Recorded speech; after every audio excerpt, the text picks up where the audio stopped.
Naomi Ellison was 37 years old when she buried her father and came home to an empty house, and it took her exactly 11 days after the funeral to discover that her husband had already decided she was worth leaving.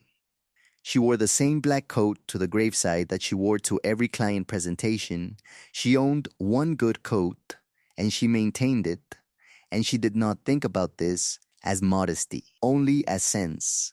She drove a Chevy Equinox with 94,000 miles on it and a dent in the rear quarter panel that she had been meaning to fix for 2 years. She was an urban planning consultant for the city of Nashville, a woman who spent her days determining how much weight a community could carry before its infrastructure gave way, and she was paid a modest salary for this work.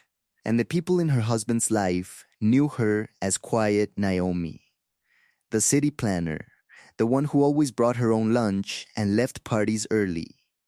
What none of them knew, not Marcus, not anyone in the circle of people who had passed through the house on Fisk Street without ever truly seeing it, was that her father, Leonard Ellison, a man who had spent 40 years in commercial insurance and had never once in that time worn a watch he didn't buy secondhand, had accumulated and protected and quietly grown a fortune that now, by the terms of a trust document drawn up in the year Naomi graduated from college, belonged entirely to her.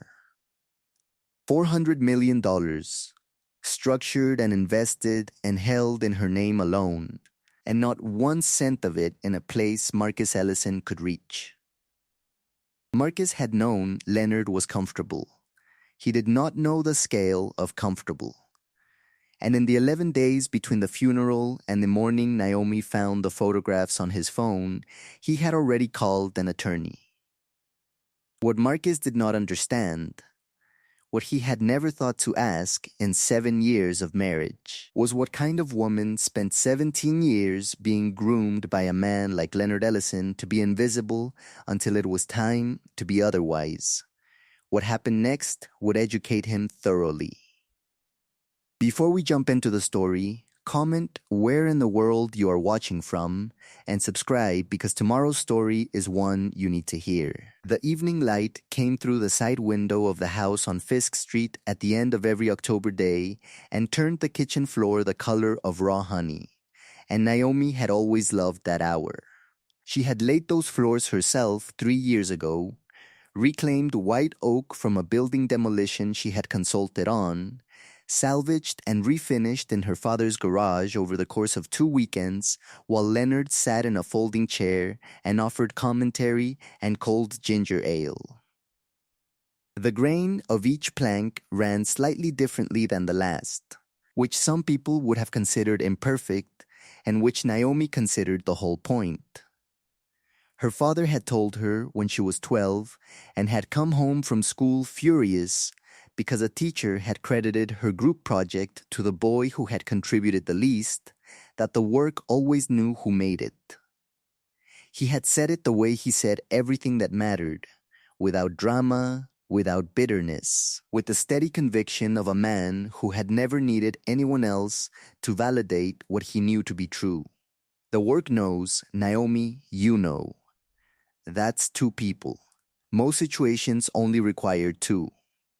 She had written it in the margin of a notebook and had never stopped believing it.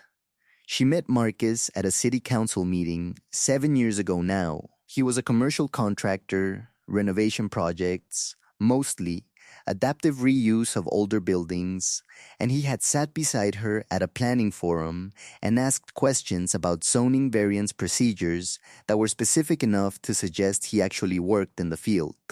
He was good-looking in the easy, uncomplicated way of a man who had never had to try very hard at it, and he laughed at the right moments and listened or performed listening with enough skill that Naomi, who had grown up cataloging the difference between structures that were sound and structures that only appeared so, had concluded that he was the former. She had not been wrong about everything. She had been wrong about the load-bearing parts. They had married in her father's backyard, the yard she had regraded and reseeded and edged herself, with the dogwood tree Leonard had planted the year she was born anchoring the far corner, and Leonard had stood beside her and given her away with a particular expression of a man who was doing his duty and holding his assessment. He had not said anything critical about Marcus. He had said once, 2 weeks after the wedding, that she should always maintain her own accounts. She had heard it as fatherly caution. Years later, she would understand it as prophecy. The first thing she noticed was the new cologne. Not bought by her. Not a scent she recognized from any cabinet in the house. She noted it the way she noted a variance in a survey, not as a conclusion, but as a data point that needed checking. That was September. Her father died in October. And in the fog of grief and logistics and the particular bureaucratic exhaustion of closing a life, she had filed the cologne away and had not gone back to it. Until the night she found the phone. She did not find it by searching. She found it the way you found things in old buildings. Not by looking for a specific thing, but by paying attention to the shape of the space around you. Marcus had left his jacket on the kitchen chair the way he always did, and she had moved it to hang it up, and the phone slid from the inside pocket and landed face up on the floor with a notification already on the screen. Her best friend's name. Not a single message. A thread. She could not see the content from the preview, but she could see the timestamp, 11:47 p.m., the night before Leonard's funeral, and she could see from the character count visible at the edge of the notification that it was not short. Her hands did not shake. She set the phone face down on the counter. She went to the living room and sat in the chair by the window that had been her reading chair for 7 years, and she looked out at the dogwood in the front yard, and she thought with the same methodical stillness she brought to every planning problem she had ever been handed. She thought, this is not a recent crack. She thought, Delia. Delia Marsh had been her best friend since their sophomore year of college, the kind of friendship built from shared exhaustion and shared ambition, from late nights in the planning library and early mornings on campus before anyone else was awake. Naomi had been the maid of honor at Delia's first wedding. Delia had sat beside her at every family Christmas for 9 years. She had held Naomi's hand at the graveside 3 weeks ago and wept in a way that Naomi had believed was real.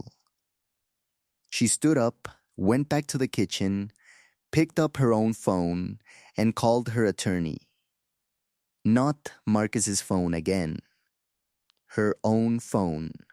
She did not touch what she had found. She left a message for Claudette Okafor at 10:14 p.m. and was in Claudette's office the following morning at 9 o'clock with the phone in a paper bag and a folder she had assembled overnight from 4 years of their joint financial records. She had not slept. She did not look like a woman who had not slept.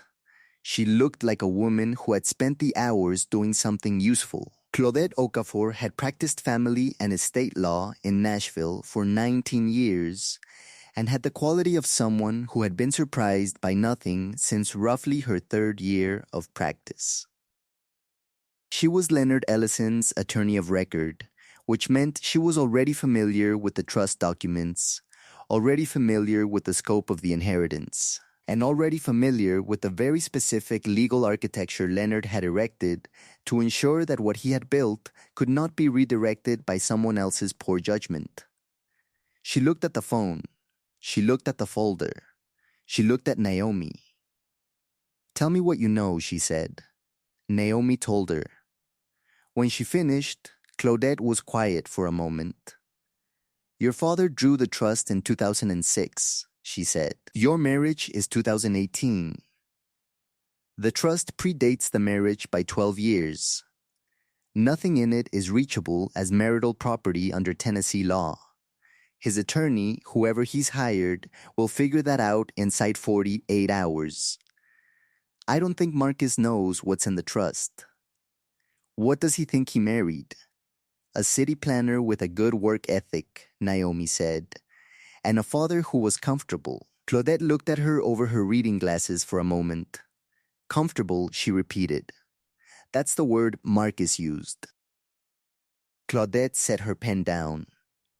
The $400 million is yours, Naomi. It was always yours. What we need to establish now is what he took, what he tried to take, and how long this has been going on. She paused. What do you know about the friendship with Delia Marsh? I know it goes back further than I thought. How much further? Naomi had spent the night answering that question. She had gone through her own memory with the patient precision of someone reviewing a building's maintenance history, looking for the joints that had been stressed, the seams that had shifted, the moments she had attributed to coincidence that now arranged themselves into a different kind of pattern. The conference Marcus had attended in Memphis in April, which Delia had also mentioned visiting that same weekend for a design trade show. The dinner party in March where they had arrived separately and she had noticed, without noting it, that they did not look at each other much. The way Delia had cried at the graveside, not the controlled grief of a woman mourning a friend's father, but something rawer and more complicated. The grief of someone with more than one debt to pay. I think at least 18 months, Naomi said. Claudette opened a new folder. Then we built from there. 3 days later, Naomi sat in the living room of her father's house, her house now, the house she had grown up in, the house where the trust was drawn, where the attorney had visited, where the documents were filed in a fireproof box in the coat closet, and she sat across from her father's oldest friend, a man named August, who had worked alongside Leonard for 20 years in commercial insurance, and who knew the shape of every policy Leonard had ever written. August was 71 and moved slowly and said almost nothing that wasn't worth saying. He sat with a cup of tea he never finished and looked at the folder she'd placed on the coffee table between them and said, Leonard always said Marcus was the kind of man who looked at a building and only saw the square footage. Never thought about what was under the foundation. Naomi said, he was right. He usually was. August set down his cup. Your father told me when you were maybe 23 and had just started at the city that you were the only person he'd met besides himself who understood that real security was something you built before anyone noticed you building it. He folded his hands. He wasn't boasting. He was verifying. She went back to the house on Fisk Street one more time before she was finished building the case, not for sentiment. For the garden bed along the eastern fence line that she had planted the spring before the funeral, a long row of heirloom irises her father had ordered from a grower in Louisiana and that she had put in the ground on a cold April morning while Leonard watched from the kitchen window with his hands wrapped around a mug. She needed to winterize them. She needed to cut the foliage back and mulch the crowns and mark the stakes, so she remembered in spring where each variety was. She did this with the same methodical care she brought to every act of maintenance, because maintenance was not sentiment, it was how things survived. Marcus was not home. He was at a job site in Germantown, or said he was. She noted the absence the way she noted everything now, as information. She went through the house once, not searching, only observing. The small details that had rearranged themselves over the past months into a new configuration she could now read clearly. The cologne on the bathroom shelf she still didn't recognize. A receipt tucked into the pocket of a jacket in the closet. A restaurant in Brentwood, 2 people, midweek, not a place they had ever gone together. A key on his ring she had never been given a copy of and had never thought to ask about. She did not take anything. She did not need to. Claudette's investigator had already taken everything that mattered. She walked through the kitchen and ran her hand once along the edge of the white oak floor and thought about the afternoon she had laid it and about her father in the folding chair with his ginger ale and about the way the grain ran differently in each plank. She had always believed that imperfection was not weakness. It was record. It was the mark of a thing that was genuinely made, not reproduced. She locked the house behind her and did not look back at it. Naomi drove home and continued to act as though nothing had shifted. She made dinner. She asked Marcus about the Germantown project he was working on. She listened to the answer. She poured 2 glasses of water and set one by his side and asked a reasonable follow-up question. And he talked, and she listened with a particular quality of attention that had always looked like wifely engagement, and was in fact the same quality of attention she brought to every site she had ever assessed.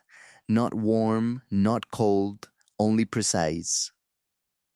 He told her he was sorry again about her father. He said it the way people said things they had already said enough times to stop meaning. He said he hoped she was doing better. She said she was. She was not better. She was clear. Those were not the same thing, and she had stopped confusing them years ago. Some things you build in silence. That is how they last. Claudette's investigator reported back on a Thursday. Marcus had retained a divorce attorney 6 days after Leonard's funeral, 4 days before Naomi had found the phone. He had consulted that attorney under the assumption that the Ellison estate was joint marital property, a miscalculation his own attorney had corrected within 72 hours and which had resulted in a revised strategy. A claim of dissipation of marital assets, an allegation that Naomi's grief had impaired her ability to manage the household finances. It was the kind of claim that required a certain kind of audacity to make. Claudette described it, without inflection, as ambitious. The investigator had also confirmed, through records Naomi would not ask too many questions about, that Marcus and Delia Marsh had been together for 22 months. There were hotel stays, 14 across 6 cities, and a joint savings account established 8 months ago with $47,000 in it, funded incrementally from Marcus's renovation business revenues. There was an apartment in East Nashville, a lease in Delia's name, that had been active for 6 months. Delia had been planning this as carefully as Marcus. Possibly more carefully. Naomi sat with that information for the length of one evening, and then she filed it away and went back to work. She had already signed the first tranche of trust distribution paperwork with Claudette. She had already met with the foundation's board of directors. Leonard had established a housing equity foundation years ago, and Naomi was now its chair. And she had already committed the first $2. $3 million in grant funding to 3 Nashville neighborhood preservation projects, 2 of which she had personally assessed and recommended. The work was moving. The work had always been moving. Marcus had simply never known what she was working on. Real power was the kind that needed no audience. The reckoning happened not in a courtroom, but in Claudette's conference room on a Tuesday in January. 4 months after the funeral, and 3 weeks after Marcus had served divorce papers at the house on Fisk Street via a process server. A choice that had told Naomi everything she needed to know about how thoroughly he had miscalculated her. The conference room was on the 14th floor of a building on Church Street, with a clear view of the Cumberland River. And Naomi arrived 15 minutes early and sat facing the door and looked at the river and thought about her father. She thought about the note in his handwriting in the fireproof box. She thought about the irises in the garden bed along the eastern fence, the crowns she had mulched and marked and left in the ground to wait for spring. Things you tended survived. Things you abandoned did not. The math was the same in every system. Marcus arrived with his attorney, a woman named Strickland who was sharp and prepared and who would discover in the next 90 minutes that she had not been given complete information by her client. Delia Marsh had not been invited. She had nonetheless made herself relevant to the proceedings by the time they were finished. Marcus walked in looking like a man who had done the math and liked the answer. He had not looked like that when he left the house that morning. He had looked, Naomi noted, like someone who believed that grief was a resource and that a woman moving through it was a woman with her guard down. He had never understood that she was not guarding anything. She was documenting everything. Claudette opened the first folder. The Leonard Harold Ellison Irrevocable Trust, she said, was established in March of 2006, 11 years prior to the Ellison marriage. It names Naomi Renee Ellison as sole beneficiary. Its current value, inclusive of investment returns through December of this year, is approximately $418 million. This trust was never a marital asset under Tennessee law. It cannot be claimed, divided, assessed for dissipation, or otherwise touched by the opposing party. She placed the trust document on the table. His claim that the estate constitutes marital property has no legal standing and never did. Strickland looked at the document. Then she looked at Marcus. Marcus's expression shifted in the way that expressions did when a person's internal calculation produced a result they had not planned for. Additionally, Claudette said, placing the second folder on the table, we are presenting evidence of marital dissipation. Specifically, $47,000 directed from marital revenues to an account shared with Delia Marsh, whom we are prepared to name as co-respondent. 14 documented hotel stays. A lease agreement for an East Nashville apartment funded in part through business revenues that should have been declared as household income. She set the lease on the table. Then, the hotel records. Then, last, a single photograph, dated, time-stamped, of Marcus and Delia in the parking lot of a restaurant in Brentwood, taken by Claudette's investigator. We are seeking full restitution of the diverted marital funds, plus costs. Marcus looked at the photograph. He said Naomi and his voice had the quality of a man who was attempting a register he had not used in some time and was finding it did not work the way he remembered. Mr. Ellison, Claudette did not look up from her folder. Your client has an opportunity to settle this cleanly and today, or to continue it through a process that will involve depositions, financial disclosures, and the public record. I'd encourage a brief consultation with your counsel before anyone says anything else. Strickland leaned toward Marcus and said something low and controlled. Naomi watched him receive it.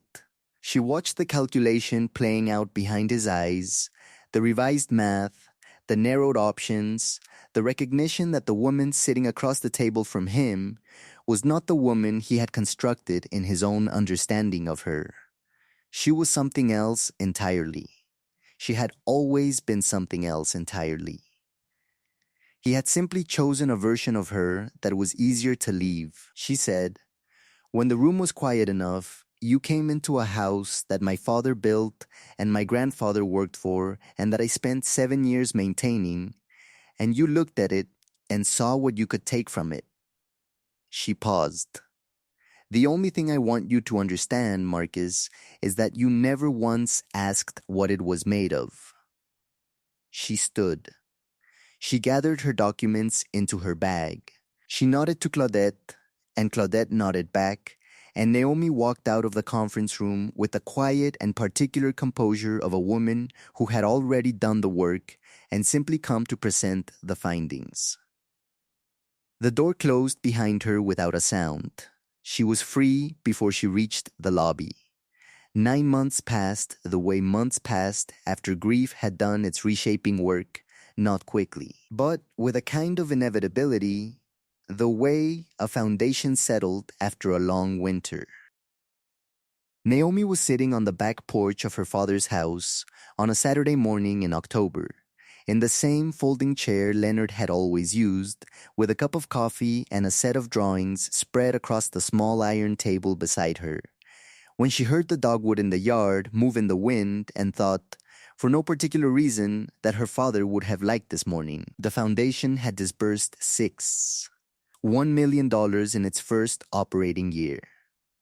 3 neighborhood stabilization projects in North Nashville were underway, 2 of them in communities she had personally surveyed and advocated for over the preceding decade.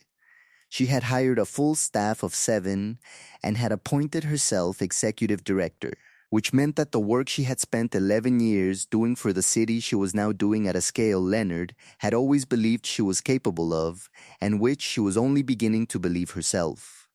She had also met someone.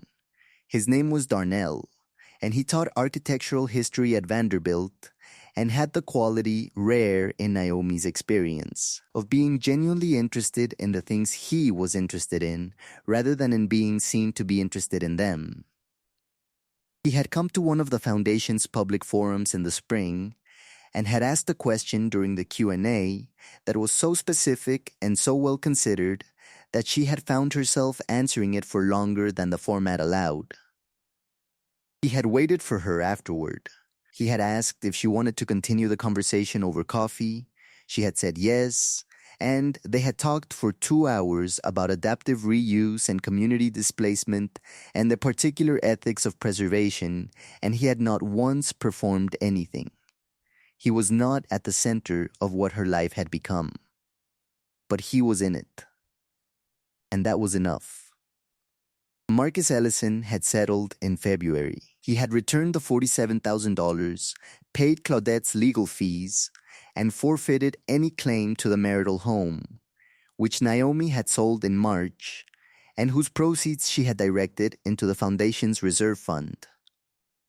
His renovation business had contracted sharply after 2 clients, both city contractors whose work Naomi had indirect relationships with, had declined to renew their agreements. He was working smaller residential projects now, further from the city center, in markets where his name did not carry the complications it had acquired.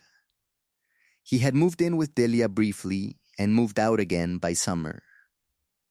Naomi heard this through Claudette, who mentioned it the way Claudette mentioned all such information, matter-of-factly, without relish, as a data point that completed the record. Naomi received it the same way. She did not feel satisfaction in the ordinary sense. She felt the particular clarity of a person who had looked at a compromised structure, documented its failures accurately, and moved on to build something that would last. She picked up her coffee and looked out at the dogwood. The leaves were beginning to turn. The yard was quiet. In the coat closet behind her, in a fireproof box on the top shelf, was a folder with a note attached in her father's handwriting that she had found 2 months after the funeral when she finally went through his papers properly. The note said only, "You know how to build." Build, she had framed it. Some things were worth the patience to build right. I hope you enjoyed that one. Be sure to like the video and subscribe so you don't miss the next story. I've picked out 2 more for you that I think you'll really like.